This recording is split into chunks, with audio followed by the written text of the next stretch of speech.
in his pocket wherever he went. The loss of an arm, he used to say, caused him only one serious inconvenience. He found it impossible to cut the top off a boiled egg. My father was a year or so older than his brother Oscar, but they were exceptionally close. And soon after they left school, they went for a long walk together to plan their future. They decided that a small town like Sarpsborg in a small country like Norway was no place in which to make a fortune. So what they must do, they agreed, was go away to one of the big countries, either to England or France, where opportunities to make good would be boundless. Their own father, an amiable giant nearly 7 foot tall, lacked the drive and ambition of his sons, and he refused to support this tomfool idea. When he forbade them to go, they ran away from home, and somehow or other the two of them managed to work their way to France on a cargo ship.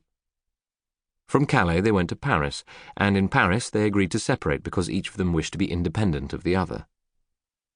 Uncle Oscar, for some reason, headed west for La Rochelle on the Atlantic coast, while my father remained in Paris for the time being. The story of how these two brothers each started a totally separate business in different countries, and how each of them made a fortune is interesting, but there is no time to tell it here except in the briefest manner. Take my Uncle Oscar first. La Rochelle was then, and still is, a fishing port. By the time he was 40, he had become the wealthiest man in town. He owned a fleet of trawlers called Pêcheurs d'Atlantique, and a large canning factory to can the sardines his trawlers brought in. He acquired a wife from a good family and a magnificent townhouse, as well as a large chateau in the country.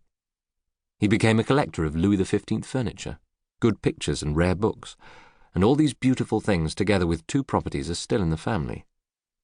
I have not seen the chateau in the country, but I was in the La Rochelle house a couple of years ago, and it really is something. The furniture alone should be in a museum. While Uncle Oscar was bustling around in La Rochelle, his one-armed brother Harold, my own father, was not sitting on his rump doing nothing. He had met in Paris another young Norwegian called Arnesen, and the two of them now decided to form a partnership and become shipbrokers.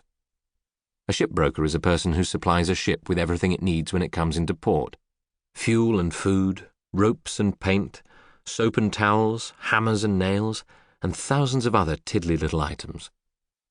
A shipbroker is a kind of enormous shopkeeper for ships, and by far the most important item he supplies to them is the fuel on which the ship's engines run. In those days, fuel meant only one thing. It meant coal.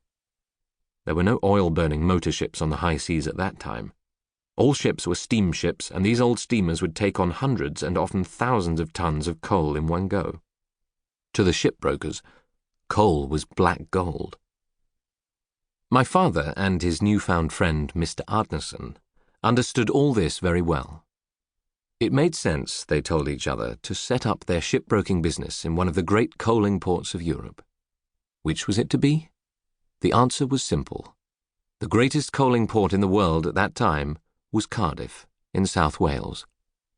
So off to Cardiff they went, these 2 ambitious young men, carrying with them little or no luggage.